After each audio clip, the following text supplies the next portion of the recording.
السلام علیکم رحمۃ اللہ وبرکاتہ۔ آج میں اس بات پر کچھ بولنے والا ہوں جو کہ میں نے کچھ غور و فکر کر کے، کچھ سوچ سمجھ کے میرے دل میں یہ خیال آیا۔ جیسا کہ ہم کو بچپنے سے یہ سکھایا گیا ہے کہ انسان کو مرنے کے بعد قبر میں عذاب ہوتا ہے۔ جس طرح انسان گناہ کرے گا اس طرح انسان کو قبر میں عذاب دیا جائے گا۔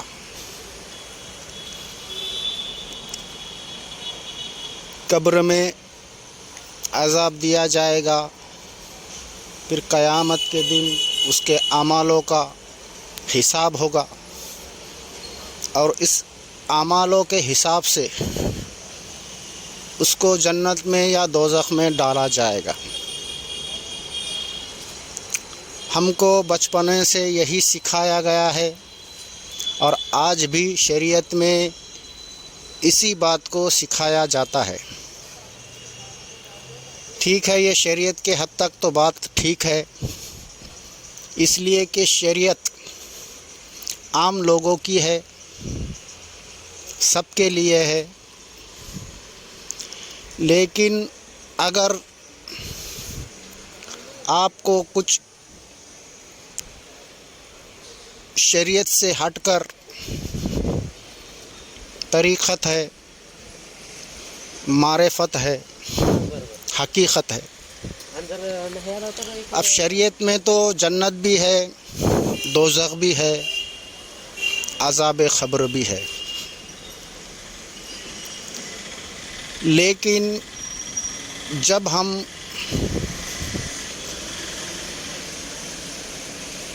قرآن شریف کو پڑھیں گے تو قرآن شریف کے حساب سے جو قرآن فرما رہا ہے،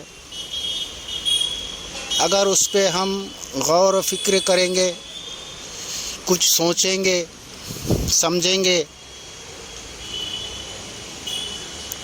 تو ہم کو یہ پتہ چلتا ہے کہ بھئی یہ جنت، یہ دوزخ، یہ عذاب قبر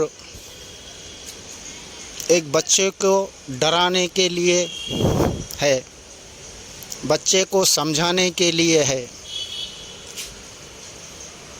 جیسا کہ یہ سب عذاب قبر، جنت، دوزخ، ان سب کی تفصیل حضور صلی اللہ تعالیٰ علیہ وسلم نے ہی بتائی ہے۔ اب یہاں ہم اگر سوچیں گے تو ایسا لگتا ہے کہ بھئی حضور صلی اللہ علیہ وسلم نے جو بھی بات بتائی وہ سچ ہے، لیکن حضور صلی اللہ علیہ وسلم نے جو بھی بات بتائی ہے انسان کے سامنے والے کے عقل کو دیکھ کر اور سمجھ کو دیکھ کر بتائی ہے۔ جیسا کہ خود حدیث ہے کہ ہم پیغمبروں کو حکم ہے کہ انسانوں کو ان کے مرتبوں کے اندر رکھے، انہیں اتنا ہی علم دے جتنی اس کی سمجھ ہے۔ تو اس سے ہم کو صاف پتہ چلتا ہے کہ حضور صلی اللہ تعالیٰ علیہ وسلم نے ہر انسان کو اس کے سمجھ کے اوپر، اس کے سمجھداری کے اوپر، اس کے عقل کو دیکھ کر علم دیا ہے۔ تو یہ جنت، یہ دوزخ، یا عذاب قبر، ٹھیک ہے، حضور صلی اللہ تعالیٰ علیہ وسلم نے ہی اس کی تفصیل بیان کی ہے کہ گناہ کرو گے تو قبر میں عذاب ہوگا، جنت میں جاؤ گے، دوزخ میں جاؤ گے۔ یہ سب انہوں نے ہی کہا ہے، لیکن انسان کے عقل کو دیکھ کر کہا ہے۔ جیسا کہ آپ کا ایک بچہ 10 سال کا ہے یا 5 سال کا ہے، اگر اس بچے نے آپ کو کہا کہ ابا جان مجھ کو ایک گاڑی لا کر دو، ایک موٹر سائیکل لا کر دو، تو باپ اپنے بچے کے سمجھ کو دیکھ کر اور عقل کو دیکھ کر اس کو وہی موٹر کار یا گاڑی لا کر دے گا جس سے وہ سمجھ جائے۔ اس بچے کو ایک پلاسٹک کی اگر گاڑی لا کے دی جائے تو بچہ اسی میں خوش ہو جاتا ہے،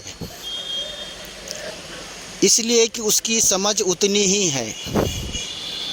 اور وہی بچہ اگر 18 سال کا ہو جائے، بالغ ہو جائے، پھر اس بچے نے اگر کہا کہ ابا جان مجھ کو ایک گاڑی لا کر دو، تو وہی باپ جو کہ پہلے اسی بچے کے واسطے اسی باپ نے اس کو ایک پلاسٹک کا کھلونا لا کر دیا تھا، اور اسی کھلونے سے وہ بچہ سمجھ بھی گیا تھا۔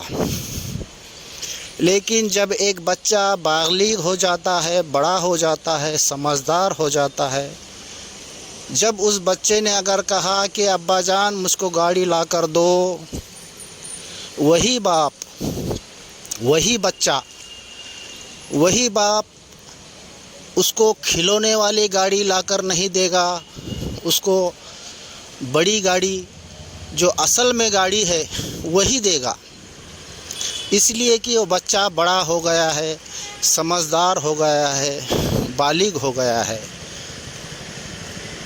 تو یہ ہے سمجھ کے اوپر علم دینا۔ تو حضور صلی اللہ تعالیٰ علیہ وسلم نے جو بھی علم دیا وہ انسانوں کے سمجھ کے اوپر ان کے عقل کو دیکھ کر ان کو علم دیا۔ اب اس میں یہ کہنا درست نہیں کہ بھائی حضور صلی اللہ تعالیٰ علیہ وسلم نے جو علم دیا وہ علم صحیح ہے یا جھوٹا ہے۔ ہاں، حضور صلی اللہ علیہ وسلم نے انسانوں کو عقل کو دیکھ کر، اس کے سمجھ کو دیکھ کر علم دیا۔ تو اسی طرح شریعت میں عذاب قبر ہے، جنت ہے، دوزخ ہے، کیونکہ شریعت ایک عام انسان کی ہے، اور اس کے اندر جو خاص تھے ان کو الگ علم دیا گیا ہے۔ جیسا کہ قرآن کریم کا فرمان ہے، قُلْ كُلُّ مِنْ عِنْدِ اللَّهِ، اے محمد کہہ دو سب میرے طرف سے ہے، اچھائی میرے طرف سے، برائی میرے طرف سے۔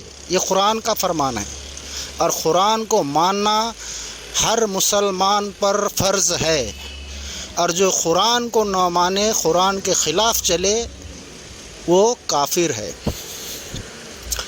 تو قرآن میں اللہ تعالیٰ کہتا ہے کہ شر بھی میرے طرف سے ہے، خیر بھی میرے طرف سے ہے۔ پھر قرآن میں اللہ تعالیٰ فرماتا ہے عزت بھی میرے طرف سے ہے، ذلت بھی میرے طرف سے ہے۔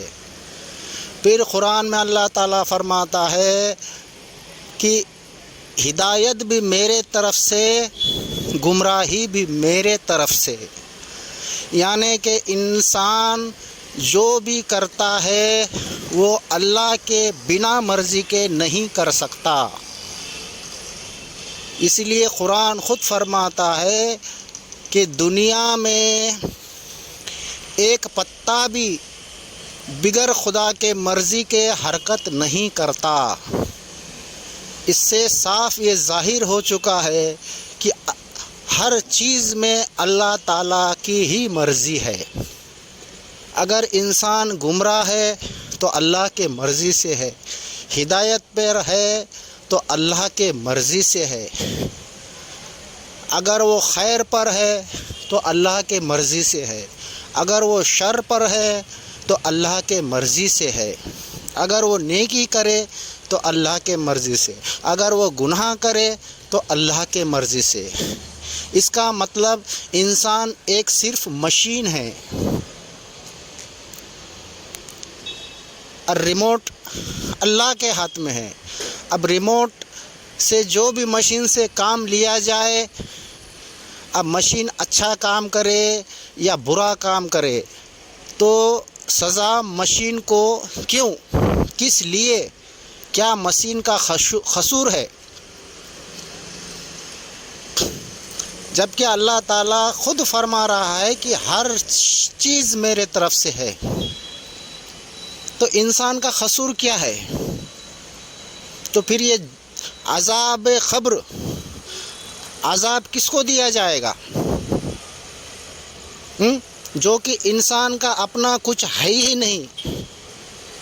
پہلی بات تو انسان کو 5 چیزوں سے بنایا گیا، 5 عناصر 25 گن، 5 عناصر سے انسان کو بنایا گیا اور 5 عناصر کے 25 گن ہیں.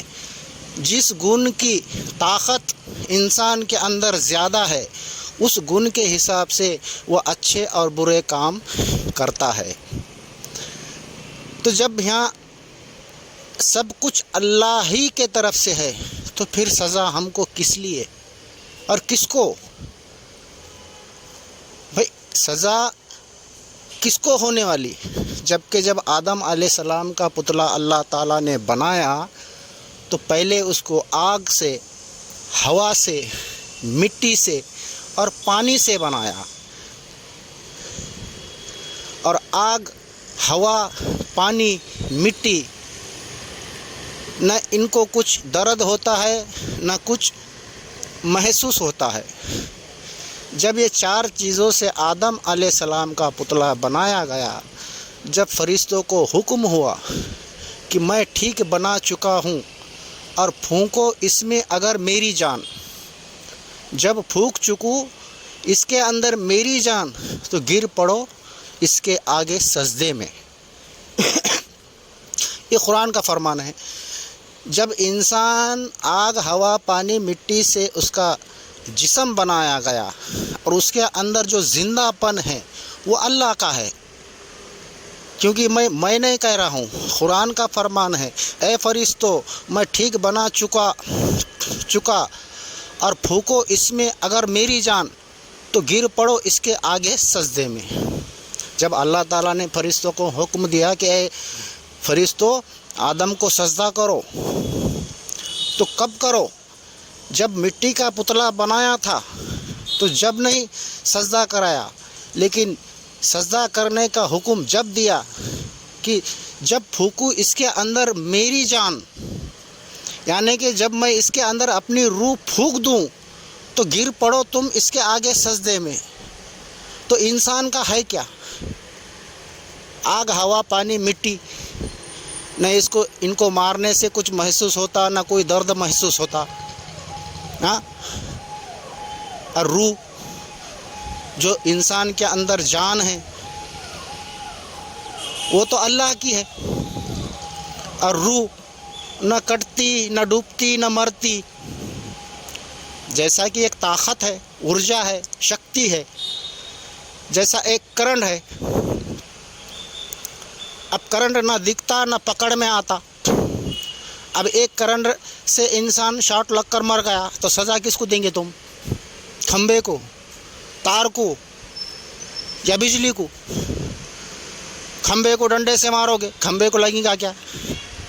تار کو مارو گے، اس کو جلائیں گے، اس کو درد ہوگا کیا؟ نہیں. اور کرنٹ نہ پکڑ میں آتا نہ دکھتا تو سزا تم کس کو دو گے؟ اسی لیے کچھ جگہ کچھ بزرگوں نے فرمایا نہ جنت ہے، نہ دوزخ ہے، نہ عذاب قبر ہے. بس ایک بچوں کو ڈرانے کے لیے یہ بات کہی گئی ہے. اب تم خود غور کرو کہ انسان کا ہے کیا جو سزا دیں گے اس کو؟ بھائی جب انسان مر جاتا، مٹی مٹی میں مل جاتی، ہوا ہوا میں مل جاتی، آگ آگ میں مل جاتی، پانی پانی میں مل جاتا، بچا کیا؟ روح نہ پکڑ میں آتی نہ روح کو کوئی جلا سکتا، نہ روح کو کوئی تلوار کاٹ سکتی، تو پھر عذاب کس کو؟ ہاں، جیسا کہ بہت سارے دوسرے دھرموں میں بھی گیتا کے اندر کہا کہ آتما امر ہے، نہ وہ مرتی ہے، نہ وہ کٹتی ہے، نہ اس کو تلوار کاٹ سکتی، نہ ہوا اس کو اڑا سکتی، نہ آگ اس کو جلا سکتی، نہ پانی اس کو ڈبو سکتا۔ آتما کو کچھ ہو ہی نہیں سکتا۔ آتما، ہندو دھرم میں آتما، ان کے زبان میں آتما، اپنے زبان میں روح۔ تو اس طرح حقیقت کے اندر نہ کوئی جنت ہے، نہ کوئی دوزخ ہے، نہ کوئی عذاب قبر ہے۔ ہاں، عذاب قبر بھی ہے، جنت بھی ہے، دوزخ بھی ہے، لیکن کچھ اور طریقے سے ہے۔ اب اس کا تفسیر میں آگے کے ویڈیو میں بتاؤں گا کہ بھائی جنت کیا ہے، دوزخ کیا ہے، عذاب قبر کیا ہے۔ اس کی تفصیل انشاءاللہ میں اگلے ویڈیو میں آپ کو بتاؤں گا۔ لیکن میں نے یہ جو میرے طرف سے کچھ کہنے کی کوشش کی، تو میں نے یہ صرف خاص اور خاص لوگوں کے لیے کی، نہ کہ شریعت کے لیے۔ شریعت میں تو جو ہے وہ ہے، کیونکہ ان کو، شریعت والوں کو، ان کے سمجھ کے حساب سے ہی علم دیا گیا ہے، اور ان کی بھی اس کے اندر کوئی غلطی نہیں ہے۔ ایسا نہیں ہے کہ ہم طریقت والے صحیح ہے اور شریعت والے غلط ہے، غلط نہیں ہے۔ سمجھ کے حساب سے وہ تھوڑے پیچھے ہے، اور سمجھ کو بدلا جا سکتا ہے۔ آج جو توحید کے مقام پر، معرفت کے مقام پر ہے، وہ شریعت کو پورا کر کر ہی یہاں پر آئے ہیں۔ تو شریعت پہلا مقام ہے، شریعت کو پورا کرے سوا کوئی معرفت حقیقت تک پہنچ ہی نہیں سکتا۔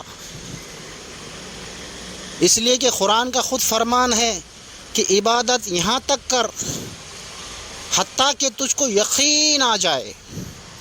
قرآن کیا بول رہا کہ عبادت اس حد تک کر، عبادت اس حد تک کر حتیٰ کہ تجھ کو یقین آ جائے۔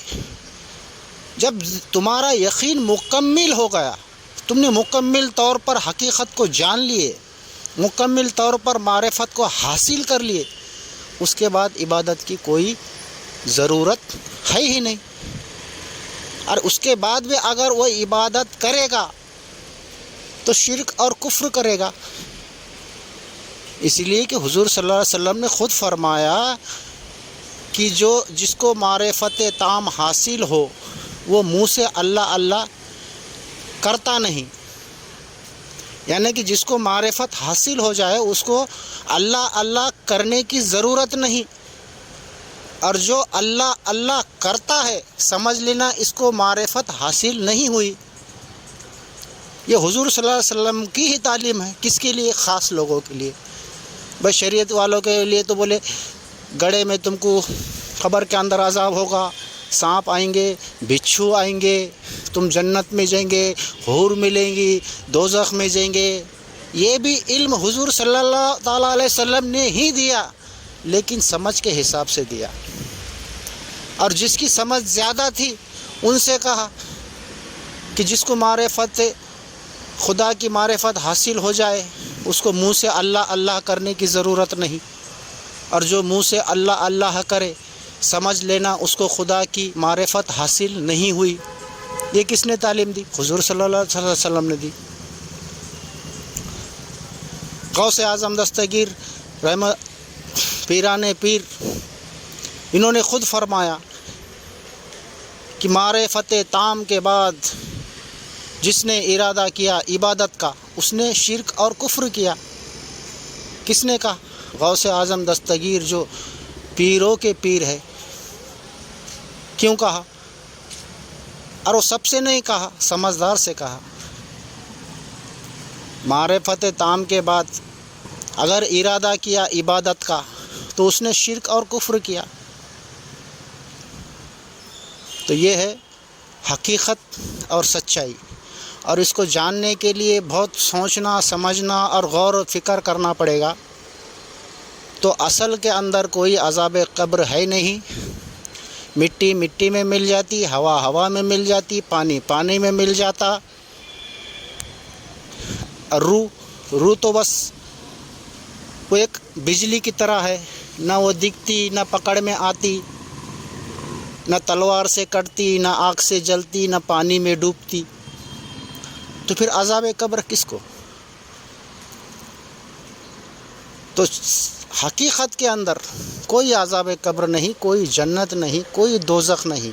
ہاں، جنت بھی ہے، دوزخ بھی ہے، عذاب قبر بھی ہے، لیکن کسی اور طریقے سے ہے، اور اس کی تفصیل انشاءاللہ میں اگلے ویڈیو میں بتانے کی کوشش کروں گا۔ آج اتنا ہی۔